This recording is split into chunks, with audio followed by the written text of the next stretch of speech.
Shalom, salam sejahtera untuk kita semuanya, saudara-saudaraku dimanapun Anda berada. Kita telah tiba kembali di pelajaran akan sekolah sahabat kita. Pada sahabat hari ini kita memasuki akan pelajaran yang keempat. Dan pelajaran ini cukup menarik karena kita akan membahas tentang doa. Namun sebelum kita belajar, mari kita tunduk kepala dan kita berdoa. Bapa di surga, mohon berkat, mohon hikmat, mohon curahan kuasa Roh Kudus-Mu, agar apa yang kami pelajari kami boleh mengerti. Dan pada akhirnya segala pelajaran akan firman Tuhan ini mengangkat jiwa kami, menumbuhkan iman percaya kami, dan kami menjadi umat-umat Tuhan yang siap, yang bertumbuh dalam kehidupan kerohanian kami. Terima kasih ya Tuhan, dalam nama Yesus kami berdoa. Amin. Saudara-saudaraku yang kasih Tuhan, mari kita persiapkan akan pelajaran sekolah sahabat kita, persiapkan Alkitab Anda, dan kita belajar bersama-sama. Sekali lagi, kita telah tiba di pelajaran yang keempat, kuasa doa mengantarai untuk orang lain. Ayat inti kita terdapat di dalam Yakobus 5 ayat yang ke-16. Yakobus 5 ayat 16, karena itu hendaklah kamu saling mengaku dosamu dan saling mendoakan supaya kamu sembuh. Doa orang yang benar bila dengan yakin didoakan sangat besar kuasanya. Dikatakan di dalam ayat inti kita adalah saling mendoakan. Inilah kata kunci yang akan kita pakai. Kenapa? Karena di dalam doa ini ada kuasa. Dan sebagai umat-umat Tuhan, Tuhan perintahkan kepada saya dan saudara untuk saling mendoakan. Dalam memberitakan Injil, maka doa adalah satu hal yang sangat perlu. Sangat perlu dan sangat penting. Nah, pengalaman para rasul pada hari Pentakosta menegaskan bahwa ketika mereka berdoa dengan sungguh-sungguh, maka Roh Kudus turun atas mereka dan mereka memberitakan Injil dengan sangat berani. Tetapi didahului dengan apa? Doa yang sungguh-sungguh. Jadi, sebelum memberitakan Injil, kita harus berdoa dengan sungguh-sungguh. Kita membutuhkan akan kuasa Roh Kudus. Roh Kuduslah yang akan memberikan kekuatan kepada kita.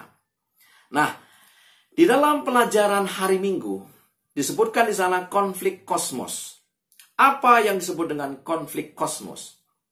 Ini adalah sebuah pertentangan antara yang baik dan yang jahat. Pertentangan antara kekuatan kebenaran dan kegelapan.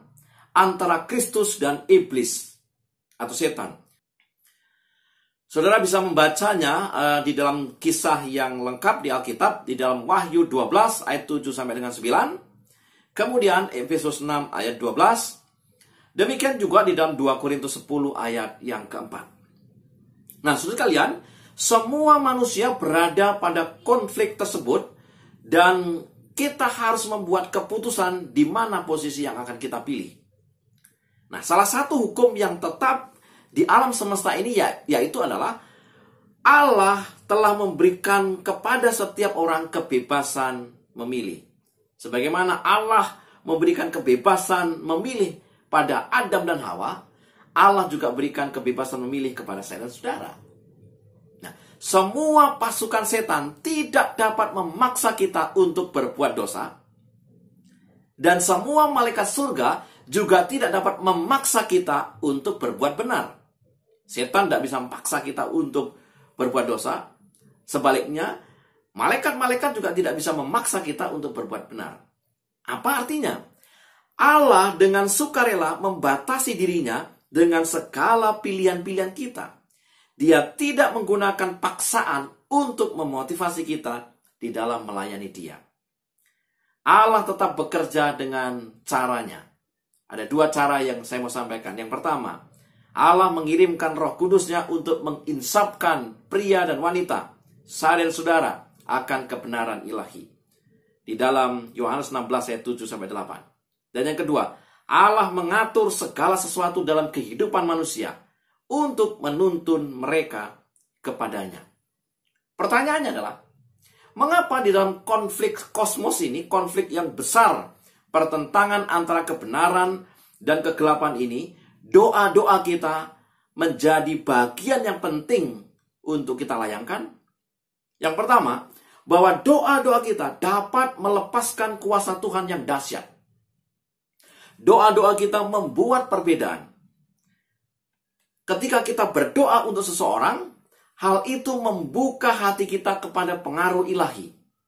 Dan tentu saja, doa kita membuka berbagai pintu kesempatan bagi Allah untuk dapat bekerja lebih nyata lagi dalam hidup orang lain dan mempengaruhi orang lain tersebut bagi kehidupan yang kekal. Sehingga saudara sekalian, pada saat saya dan saudara berdoa, sebenarnya kita sedang mengajak Allah, membuat Allah bekerja kepada sosok atau orang yang sedang kita doakan.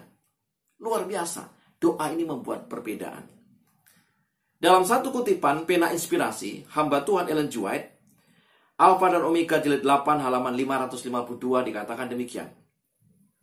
Adalah bagian dari rencana Allah untuk mengaruniakan kepada kita dalam jawaban kepada doa iman kita yang Ia tidak akan berikan jika kita tidak memintanya. Dengan kata lain, kita harus memintanya. Kita harus berdoa sehingga doa-doa kita dijawab. Bagaimana kalau kita mengharapkan jawaban sementara kita tidak pernah berdoa? Nah, harus ada berdoa. Yesus, pendoa syafaat yang sangat berkuasa. Pelajaran kita di hari yang Senin, ya, hari Senin. Doa adalah cara yang ditahbiskan surga untuk menggabungkan ketidakberdayaan dan kelemahan kita dengan kekuatan Allah yang Maha Kuasa. Ketika kita berdoa, kita tahu bahwa kita ini lemah, kita tidak berdaya, maka sebenarnya kita sedang berusaha untuk mendapatkan kekuatan Allah yang Maha Kuasa itu. Doa adalah cara menggabungkan kelemahan kita dengan kekuatan Allah. Nah, doa adalah sarana untuk mengangkat diri kita kepada Tuhan. Kita dibawa kepada Tuhan. Kenapa harus kita angkat kepada Tuhan? Kita diangkat kepada Tuhan karena hanya Tuhanlah satu-satunya oknum yang dapat menyentuh hati orang yang kita doakan. Tidak ada kepandaian kita untuk mengubah hati orang. Dengan kata-kata yang seindah apapun, yang setajam apapun, kecuali Tuhan sendiri. Nah, ketika Yesus memberi makan 5.000 orang, menyembuhkan orang sakit, membebaskan orang yang dirasuk setan, Yesus menyadari betapa terjadi pertempuran yang baik dan yang jahat itu, dan doa adalah senjata yang perkasa untuk mengalahkan kekuatan iblis. Kalau begitu pertanyaannya, bagaimana kehidupan berdoa Tuhan Yesus? Yang pertama, Yesus memiliki kehidupan berdoa atau persekutuan ilahi yang konstan dengan Bapanya. Terdapat di dalam Lukas 3 ayat 16 dan Lukas 9 ayat 18. Yesus berdoa konstan. Pagi-pagi dia berdoa. Tengah hari dia berdoa. Malam hari dia juga berdoa. Yang kedua, Yesus menyampaikan doa ketika memulai pelayanan mesianiknya. Dia berdoa untuk kekuatan ilahi untuk mencapai tujuan surga. Dia berdoa supaya tujuannya memang sampai, saudara. Misinya berhasil. Lukas 3 ayat 21. Yang ketiga, Yesus berdoa untuk Petrus dengan menyebut namanya. Lukas 22 ayat 31 sampai dengan 34. Jadi kita sudah dapati bagaimana kehidupan berdoa Yesus. Yesus berdoa konstan. Yesus berdoa untuk misi pelayanannya. Yang ketiga, Yesus berdoa dengan menyebut nama Petrus. Menyebut nama murid-muridnya. Artinya spesifik, saudara. Fokus di dalam doa itu. Dalam sebuah kutipan dikatakan demikian. Ketekunan kita dalam doa adalah pengakuan bahwa kita mengakui ketergantungan kita sepenuhnya dan mutlak pada Allah untuk menjangkau individu yang kita doakan. Ketika kita berdoa, sejatinya kita sedang bergantung kepada Allah. Oleh sebab itu, jangan pernah menyerah dalam berdoa, sesulit apapun situasinya. Kalau sekarang kita berdoa, kemudian nampaknya tidak jawab, jangan berhenti berdoa. Teruslah berdoa. Doa pengantaran Paulus. Pelajaran kita di hari Selasa. Bagaimana dengan Paulus? Sebagaimana keampuhan doa. Ellen G. White memberikan dua gambaran. Yang pertama, di dalam Alfa dan Omega jilid 8 halaman 552 dikatakan bahwa Allah memang berencana untuk memberikan kepada kita jawaban doa. Tapi Dengan catatan, kita harus memintanya. Dengan kata lain, kita harus berdoa. Yang kedua, di dalam tulisan Selected Message jilid yang kedua halaman 377, malaikat yang melayani menunggu dengan tahta Allah siap mentaati akan mandat daripada Yesus Kristus untuk menjawab setiap doa yang dilayangkan dengan sungguh-sungguh dan dengan iman yang hidup. Jadi malaikat-malaikat ini sudah bersiap untuk memberikan pelayanannya, untuk menyampaikan jawaban-jawaban doa yang sungguh-sungguh dan dengan iman yang hidup. Luar biasa. Kita harus memintanya. Kemudian kita harus sungguh-sungguh di dalam doa kita. Di dalam Efesus 1 ayat 16 dikatakan demikian. Aku pun tidak berhenti mengucap syukur karena kamu, dan aku selalu mengingat kamu dalam doaku. Artinya apa? Paulus selalu berdoa untuk siapa? Untuk orang lain. Karena dikatakan di sana, aku selalu mengingat kamu dalam doaku. Nah, Paulus selalu berdoa untuk orang percaya lainnya. Dan apa saja kira-kira yang diminta dalam doa Paulus? Saudara bisa membaca atau mempelajarinya di dalam Efesus 1 ayat 17 sampai dengan 23. Supaya Allah memberi mereka hikmat. Paulus berdoa supaya mereka mengenal Allah lebih baik. Paulus berdoa supaya mereka tahu pengharapan atas panggilannya. Ayat 18. Paulus berdoa juga supaya mereka tahu warisan mulia yang akan datang. Kemudian, supaya mereka tahu akan kuasa Allah. Ayat 19 sampai dengan 23.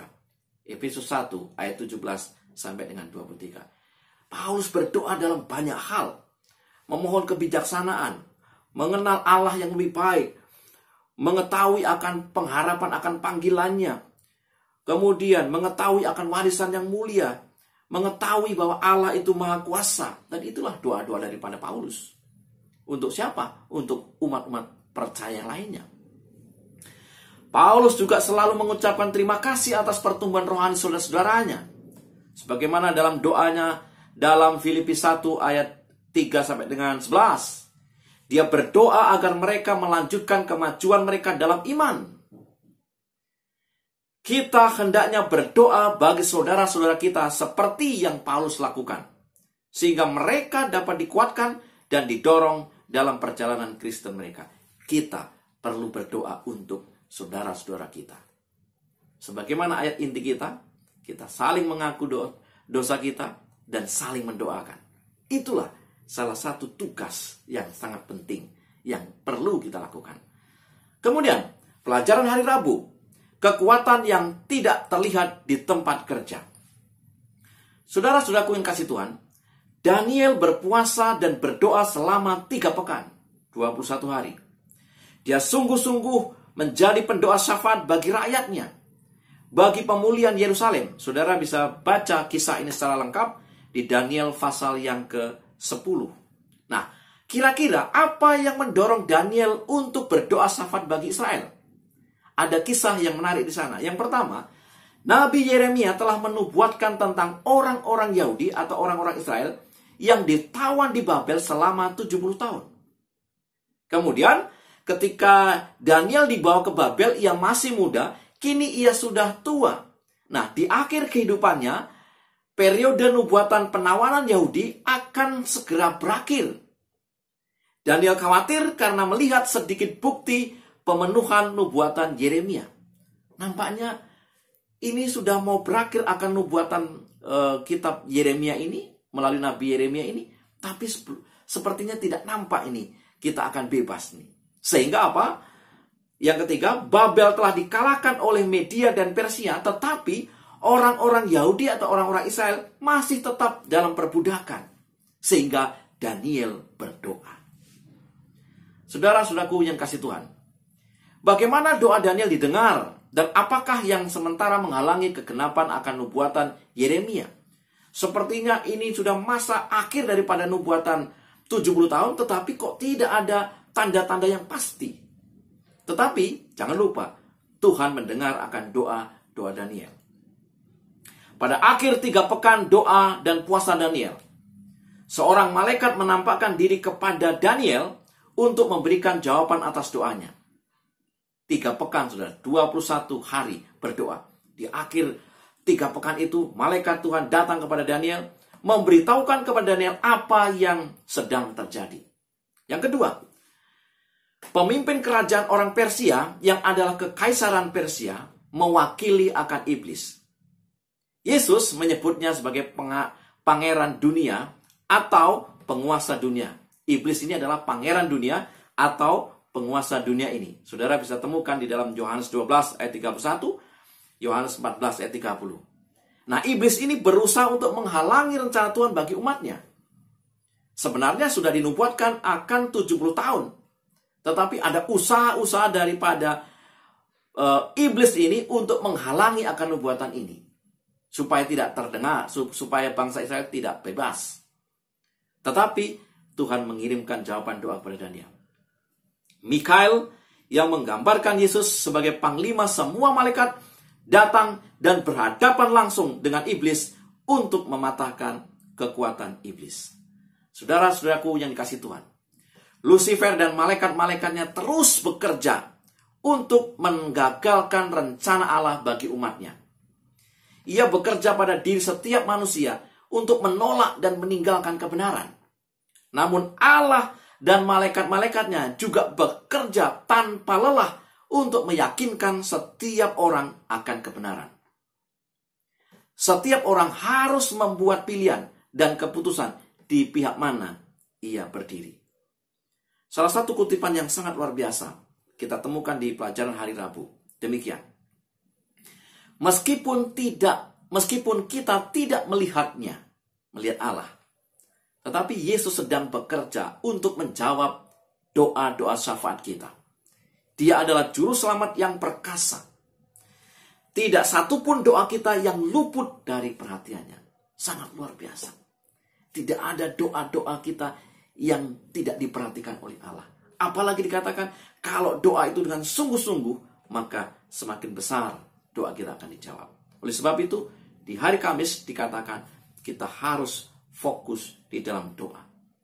Doa bukanlah kerinduan yang samar akan jiwa, tetapi menyampaikan kepada Allah permintaan-permintaan khusus.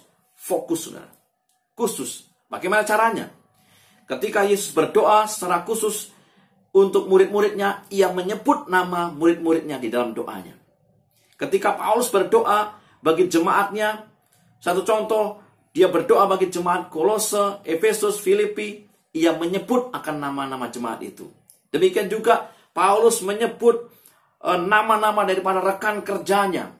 Seperti yang dia sampaikan ketika ia berdoa untuk Timotius, untuk Titus, demikian juga untuk Yohanes Markus. Demikian juga dalam 1 Samuel 12 ayat 23, Nabi Samuel mengatakan, "Jauhlah daripadaku untuk berdosa kepada Tuhan dengan berhenti berdoa untukmu." Jadi, ketika kita berdoa, kita harus fokus, saudara, kepada apa yang kita doakan. Kalau menyangkut nama, kita sebutkan namanya. Kalau menyangkut jemaat, kita sebutkan jemaatnya. Kalau menyangkut persoalan, kita sebutkan persoalannya. Kita fokus sebagaimana Paulus, sebagaimana Yesus. Demikian juga dengan terus terang Nabi Samuel berkata. Nah, apa yang terjadi bila kita menjadi pendoa syafaat bagi orang lain? Kenapa Yesus katakan di dalam ayat inti kita, hendaklah kamu mengaku dosamu dan mendoakan satu dengan yang lain? Karena Yesus mau saya dan saudara menjadi pendoa syafaat. Dan apa yang terjadi ketika kita menjadi pendoa syafaat bagi orang lain? Di dalam 1 Yohanes 5 ayat 14-16, ada dua hal penting yang akan kita pelajari. Yang pertama, kita menjadi saluran berkat Allah bagi mereka. Yang kedua, ketika kita sungguh-sungguh berdoa bagi orang lain, doa kita menyatu dengan doa Kristus pengantara kita. Dan kemudian, Kristus akan menggunakan semua sumber daya surga untuk mempengaruhi secara positif orang yang kita doakan. Luar biasa. Kita akan menjadi saluran berkat, kemudian orang yang kita doakan akan dipengaruhi secara positif oleh kuasa Allah. Maka, mari kita menjadi pendoa-pendoa syafaat. Di dalam tulisan Ellen G. White, Testimonies for the Church, jilid 1, halaman 346. Pena Inspirasi menuliskan sebagai berikut. Kutipan yang sangat bagus. Iblis tidak dapat bertahan menghadapi saingannya yang penuh kuasa berdoa. Karena dia takut dan gemetar di hadapan kekuatan dan keagungannya. Saat mendengar doa yang sungguh-sungguh, segenap bala tentara iblis gemetar. Saudara sekalian, kutipan ini mengatakan begitu sangat berkuasanya doa. Ketika kita berdoa dengan sungguh-sungguh, dikatakan segenap bala tentara iblis gemetar. Bapak Ibu yang dikasihi Tuhan, doa menghubungkan kita dengan sumber kekuatan ilahi dalam pertempuran untuk jiwa-jiwa, pria dan wanita yang terhilang. Tidak ada satu doa yang tulus yang hilang atau tidak diperhatikan oleh surga. Kita mungkin tidak selalu melihat jawaban secara langsung akan setiap doa-doa kita. Tetapi saudara sekalian, kita nanti akan terheran-heran. Ketika apa? Ketika kita mengetahui kelak di dalam kekekalan. Ketika Tuhan izinkan kita berada di surga, kita akan melihat orang-orang yang selama ini kita doakan, yang kelihatannya tidak ada jawaban, yang kelihatannya acuh, yang kelihatannya tidak ada perubahan, ternyata di sana ada. Inilah pelajaran yang sangat menarik bagi kita. Tetaplah berdoa untuk saudara-saudara kita yang lain, untuk jemaat kita. Tetaplah untuk menjadi pendoa-pendoa syafaat, sebagaimana Yesus konstan mempunyai waktu untuk berdoa, menyebutkan nama murid-muridnya. Demikian juga Paulus, dia berdoa kepada jemaat-jemaat, kepada teman-teman kerjanya. Karena apa? Karena doa akan membuat iblis gemetar. Mari kita tunduk kepala dan berdoa. Terima kasih ya Tuhan untuk pelajaran sekolah Sabat yang telah kami pelajari. Kiranya kami semakin diperteguh akan kuasa doa. Dan izinkan kami semuanya menjadi pendoa-pendoa syafaat bagi sahabat kami, bagi teman-teman kami, bagi saudara-saudara kami, bahkan bagi siapapun yang kami kenal. Inilah doa harapan kami. Ampuni pelanggaran dosa kami. Dalam nama Yesus kami berdoa. Amin. Selamat Sabat.